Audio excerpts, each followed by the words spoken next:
So, welcome back to another episode of Paper Movies, a novelization book club where once a month we pick a novelization and discuss it. And for this season, we've been focusing mostly on sequels. And today we have another sequel. But first, some introductions. Where you're joined by your hosts. I'm Adam, and over here is Matthew.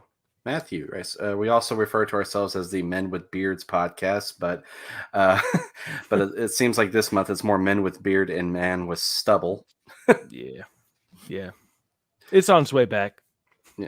I'm gonna give it a month. There we go, and then Yes. we'll be Yep. Men's with Beard. Yep.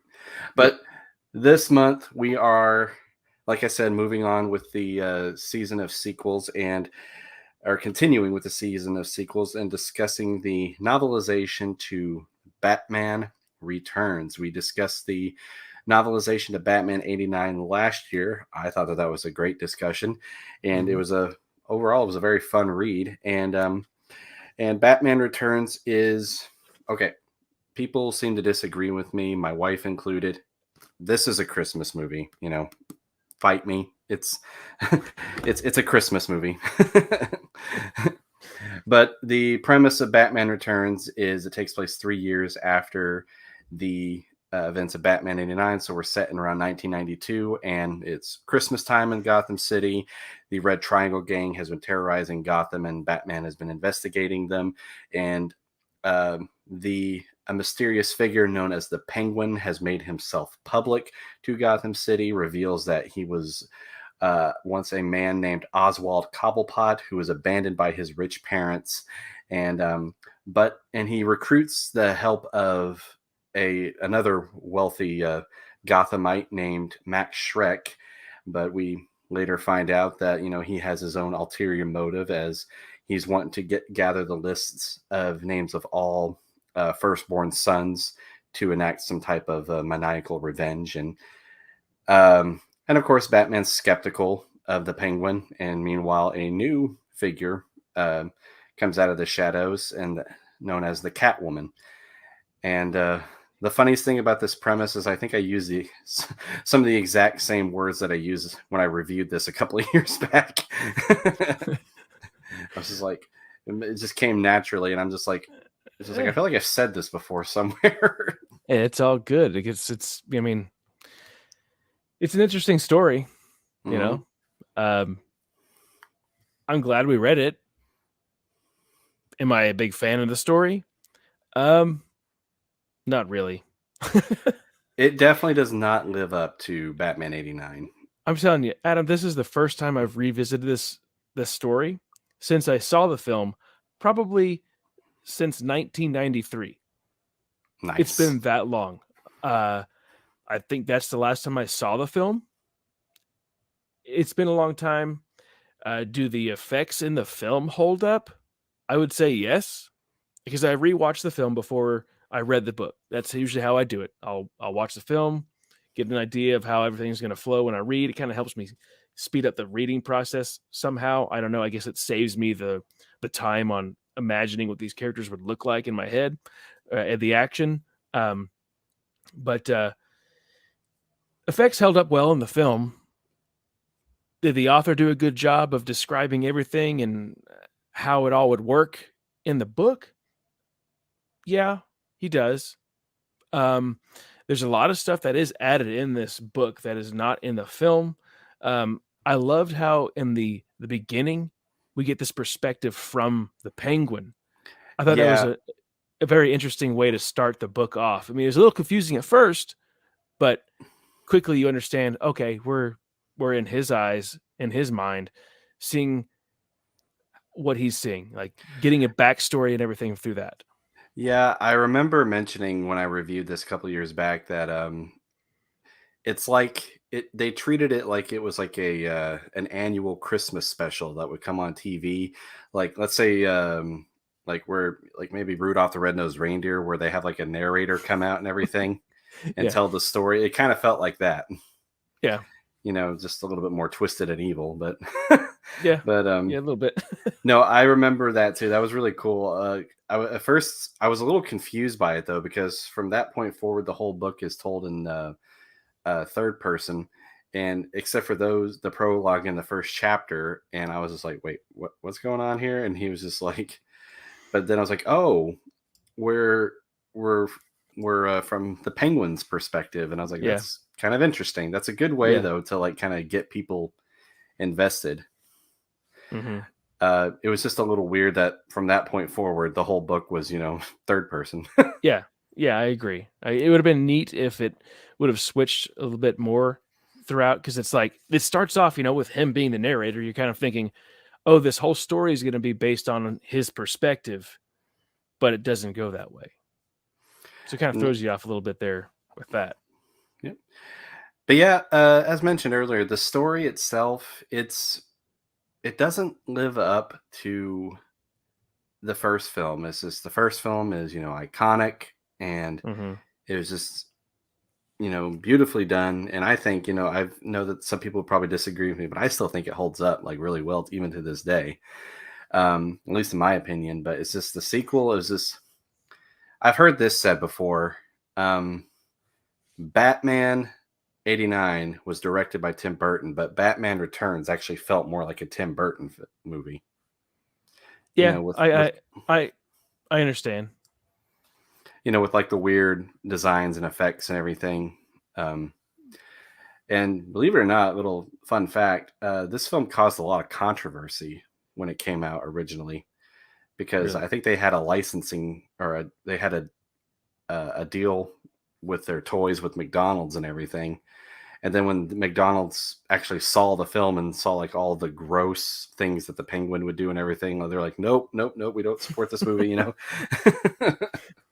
I can understand. Which I think the novel actually kind of elaborated more on the weird, kind of pervy side of the Penguin. I mean, Mm-hmm. it could be just as prevalent in the film, but there's something about reading it. It seemed like it was more like, this dude is pretty nasty and messed up, Yeah. And there was like one plot hole that I always had with the Penguin's character is like, how did he know where he came from? Yeah. When he was an infant, whenever he was abandoned. And so I don't know if maybe like the baby carriage that was thrown into the sewer had their names on it or something like that. But Yeah, maybe they left him a note or something. Like, hey, we're gonna tuck this note in your Merry Christmas. Sucks yeah, to be you. Love mommy and daddy. we're dumping you on Christmas Eve into the Oh my sewers. oh Maybe my you'll god. learn to read this someday. Oh my gosh. Um That's funny. but but as far as a book goes, I think Craig Shaw Gardner does really well writing Batman. I just say this one wasn't as good Hmm. um as Batman 89. Like when I read that, like I was kind of glued to it, and Yeah. I was like there was some different scenes that took place in the book that I wished happened in the film, and there was some different scenes in the novelization as well, but for the Yeah. most part, it follows the film pretty much almost 100%. I would say like there are some differences here and there though. I think like Hmm. some scenes were added in different sections and everything than they were in the Yeah. film. There was a scene that was cut or put in a different place. I have it written down in my notes somewhere here. Let's see where it is. I think it was Catwoman becomes Catwoman earlier Mm-hmm. or later. I can't recall, but it's that scene is in a different part of the story than it is in the film. And Yeah. but it all flows very well the way that it, like, either way it works, the film's way or the book's way. But yeah, that was the one thing that stuck out to me, is like, wait a second, this seems like it was in a different spot, if that makes sense. No, yeah, I remember reading that too. I I did found have it. Sorry. no, no, you're good. I was just I didn't get a chance to watch this film, so go ahead before we did the discussion. So go ahead. Yeah. It was the captured baby scene when that Joker guy like comes down to steal the baby and goes into the sewer, and then out Yeah. pops the penguin. That's it. That's the scene that I was talking about. It happened after Selena falls through the window. In the book, it's well before she falls out of the window. Yes. Yes. I So that's remember that. There was also some other. There was one thing that, like, I did revisit part of this novel. There was one thing that stuck out, and um, so one of the biggest differences. It's actually near the end, and it's when Max Schreck discovers the identity of Catwoman and Batman. Mm-hmm. Well, it doesn't make sense. Um, because he discovers Batman's identity because in the movie, Batman took off his mask. Right. And when he's trying to plead with Catwoman, to go away with him and everything. And Max Schreck was like, "Why you dress up like Batman, dude?" And he's like, like that's the dumbest line in the whole movie. Yeah. Yeah. But in the novelization, Bruce took off his mask after Max Schreck discovered who he was and shot him. Really? It's on the that next just page. must have just like went right over. No, I caught it. Like, I was like, I remembered, like, there's something near the end that stuck out to me, and I kind of glanced over the last couple chapters, and yeah, he discovers Batman's identity before Bruce actually took off his mask, and I'm like, wait, what? How did he figure out who it was? Because it doesn't actually explain. It kind of implies here that it says, like, and then it dawns on him, and then he calls out Selena to Catwoman, and but he discovers Selena or Catwoman's identity, but like, how does he figure that out? It never explains. That's funny. That's funny. It kind of goes into like what I was feeling about the story in general. Is that to me it's fine. It's okay. I mean, it's fun, but it's not as good as the original, like the first film, Batman. Mm-hmm. I think a lot of it was lazy, and it lacked like a weight that could have brought a more darker tone, more serious tone. Mm-hmm. Even the book kind of it read a little bit more goofy than even like the film put out. At least that's how I thought. Um, like the first movie was so serious. Like not just the movie, like even the novelization for the first one, it's like so serious. People are getting shot. Remember poor Bob?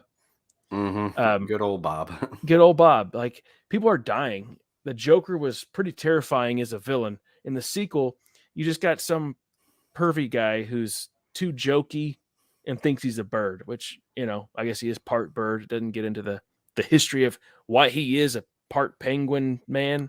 I think I think he was just, had some birth deformities, and I think he was just like became a circus act. Yeah. His spirit animal.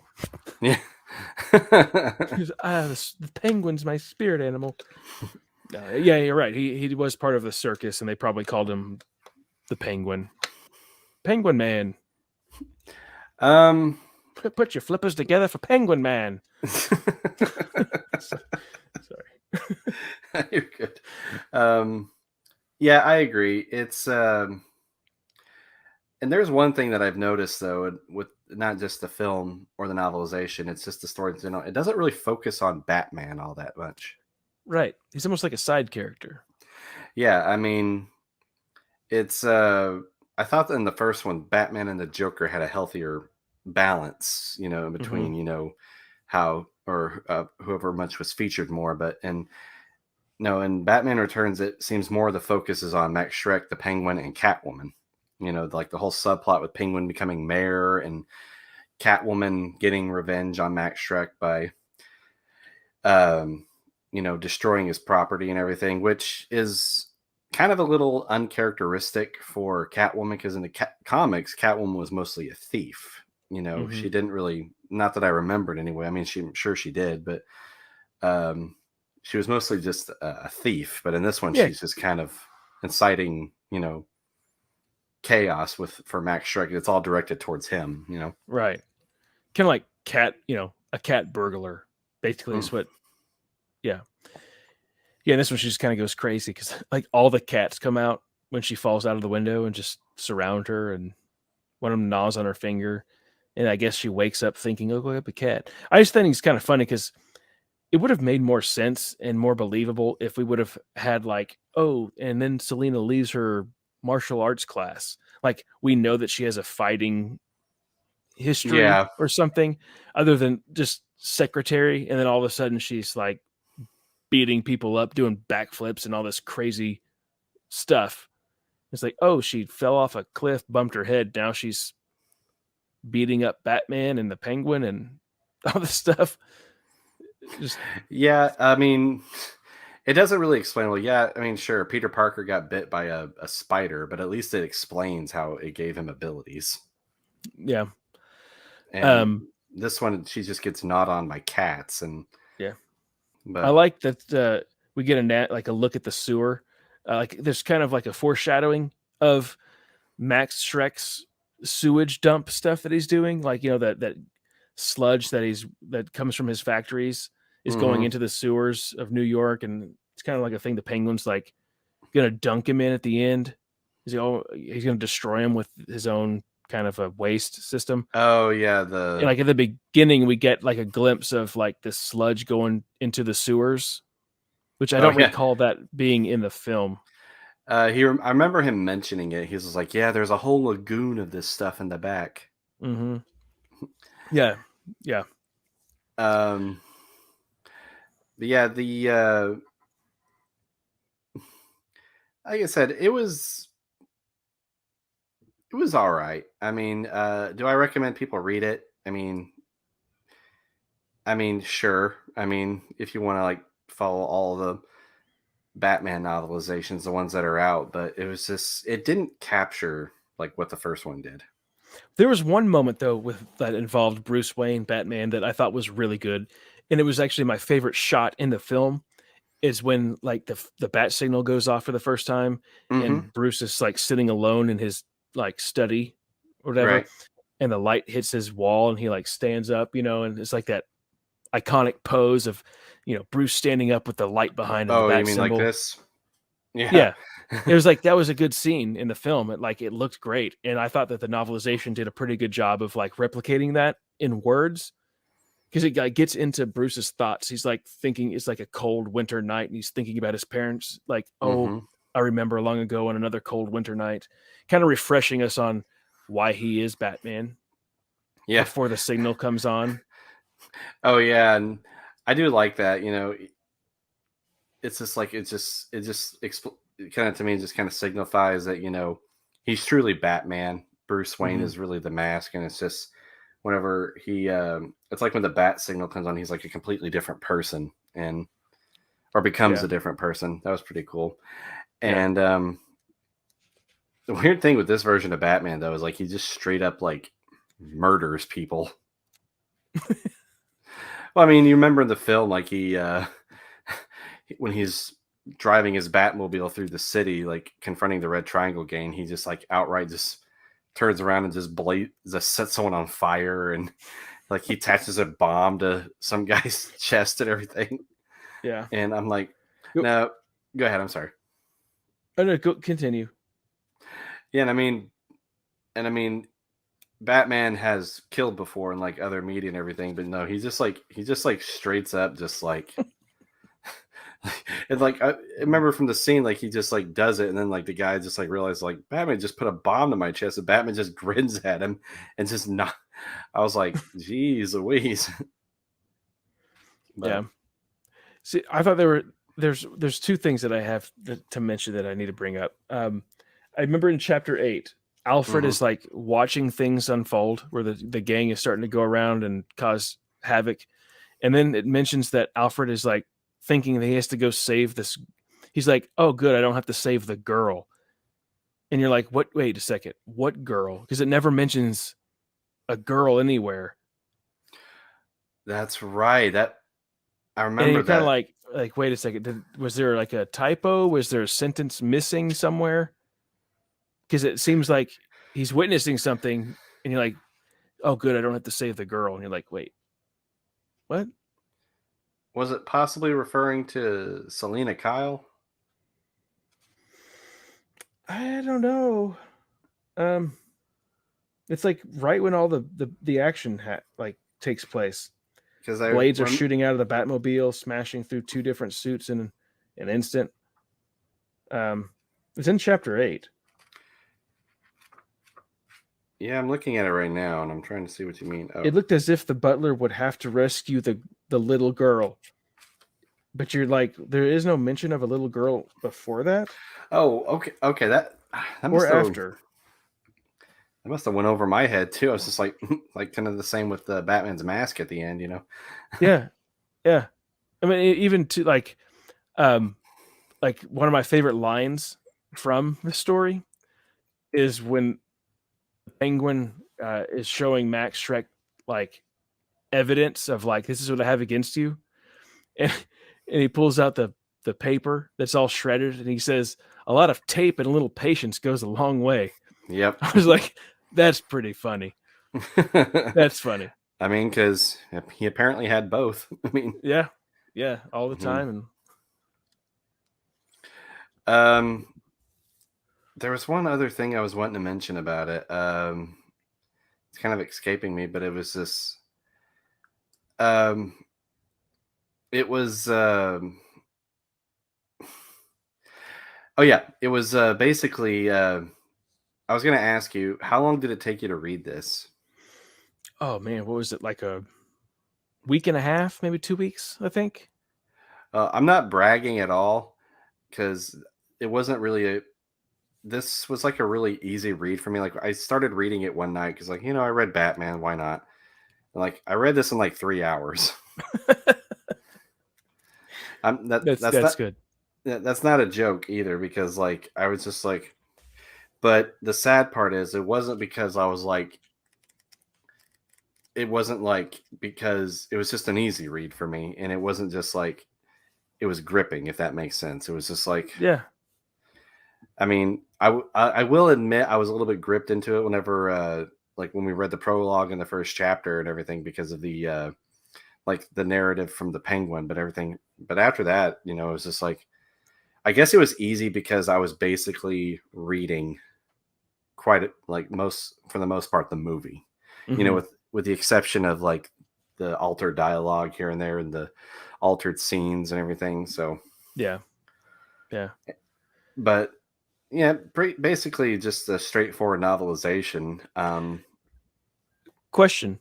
Yeah, Um, did the movie really explain Max Shrek's like power plant idea, like what he was intending to do with it? Because I don't recall that being brought up in the film, but in the book, it explains why he's doing this power plant that he wants to build. Do you recall anything from the film of it like being no, explained? I Okay. remember him and Bruce Wayne talking about it, Yeah. So like but we find out in the novelization that he's actually like wanting to steal energy from Gotham to store it in this like capacitor thing. And I'm just kind of curious, like it seems like it was a point that this could branch off into another story somewhere. I feel like, why is he stealing power? What is his intention for that? Because it's like it seems useless in a way. But I don't know. no, I thought it was kind of weird.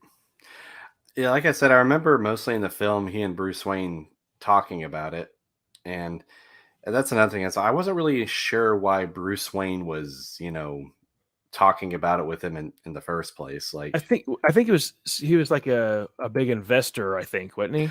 okay, yeah, that's right. Never mind. I was like, Maybe. because maybe he was okay. That makes sense. Yeah. Because I remember like seeing that in the film. Like, why is Bruce Wayne even talking about like that? They own two different companies, so Yeah. maybe he had like some stock investment or something. But Yeah. I can't not remember. Like I said, it's been a while since I've seen the film, but yeah, that's There's another good thing. Another good what's thing that? that I don't remember from the film is after Max pushes Selena out of the window, Hmm. his son walks in and he's like, she fell. And his son's like, It's like, no, she jumped. And then he like walks out of the room and it's like, oh, dang, dark. Yeah, I remember that. That was the Shreks are not good people. No, um, nope. no, I mean, I think the most noble thing Max Shrek does in this whole book, or story for that matter, is that he gives his life for his son, Mm-hmm. and that's basically it. Yeah. But yeah, I mean, on my end though, that's pretty much all I had basically to say about it because it, like I said, it I do. was. Go ahead. Go ahead. I'm sorry. So there's a couple other things that I feel like I need to mention here that I wrote down. Um, I think the benefit of watching the film over reading this book is obviously going to be the visuals. They're unique. You know, it's Tim Burton vibe for sure. Mm-hmm. Um, but in the film, that there's a lot of things that are really cringy to watch now that I didn't expect. I guess like kind of like the pervy stuff, but you know, even then, that's kind of elaborated more in the novel. So I guess that there's some weird stuff in the story that I didn't expect really. There's something that reminded me of another novelization that we read recently with Spider-Man 2. The Ice Princess is kidnapped and taken to the rooftop, and Mm-hmm. then when she falls off, Batman like is quickly there. He tries to save her, but he's like looking over the edge of the building, and people look up and they just see Batman after the Ice Princess hits the ground. I'm like, he did it! Batman pushed her. So he's got like this instant how Spider-Man was in Spider-Man 2 is the people turn on him because they think, oh man, he's cracked. He's the bad guy now. They could have done a lot more with that, I think, but Mm-hmm. they didn't go that direction. Um, the last thing that I had too was I'm a little confused on the last like the climax of the story when they're back in the sewer fighting the Penguin. Where did Catwoman come from? I either missed it in the film when I was watching it, like maybe I looked away and there's an explanation, or I read it and just kind of read right over it. But I just don't remember how Catwoman gets into the sewer. She's just all of a sudden there. Did I miss something? Or does she just appear and you're like, how did she get there? Was she riding in the Batmobile with Batman? Well, he wasn't in a Batmobile. He was like in a speedboat thing. Yeah. No, she But didn't come with Batman. No, you're right. yeah, because I remember it cutting into him like in the cockpit of it. I think, and it's just he's by himself. Mm-hmm. So it's like she's like found his lair and is there she is. I mean, it's possible. She followed Batman, Yeah, or because I mean, she's obviously by the end of the movie, she's good at hiding or at least faking her death yeah, that we see. So maybe she just followed somebody there. That's just my guess. Um, but that's a good point though because I didn't pick up on that either. yeah. It's kind of like, wait a second, where'd she come from? And I do like at the end too when the penguin does die. There's like other penguins that come over and it says that they pick him up and drag him into the water. Yeah, and And then just in the movie they just drag him and he just like kind of starts to slide and they're walking next to him and you're like, wait a second, is he just slowly sliding in, or are they like pushing like him with their pushing with their flippers? flippers. Yeah.